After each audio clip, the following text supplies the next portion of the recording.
হঠাৎ করে কেউ আপনার জমি দখল করে নিলে আপনার করণীয় কী? বা দখল করার প্রচেষ্টা করলে, আপনাকে দখল উচ্ছেদ করতে চাইলে আপনার করণীয় কী? আপনি হঠাৎ করেই যখন আপনাকে কেউ দখল উচ্ছেদ করার চেষ্টা করবে বা হুমকি দেবে, তখন আপনার করণীয় হবে, যদি আপনাকে হুমকি দেয় তাহলে 107 ধারায় মামলা করবেন। আর যদি দখল উচ্ছেদ করার হুমকি দেয় তাহলে আপনি থানার ভারপ্রাপ্ত কর্মকর্তার সহায়তা নেবেন, যে আপনাকে দখল উচ্ছেদ করার হুমকি দেওয়া হচ্ছে বা প্রচেষ্টা চালানো হচ্ছে।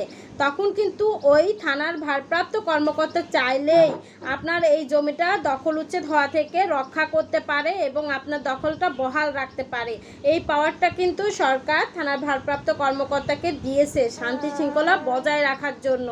এবং আপনি কি করতে পারেন, যদি দেখেন যে দখল উচ্ছেদ হয়েই গিয়েছেন, উচ্ছেদ করে দিয়েছে আপনাকে, তখন আপনি 145 ধারায় মামলা করতে পারবেন।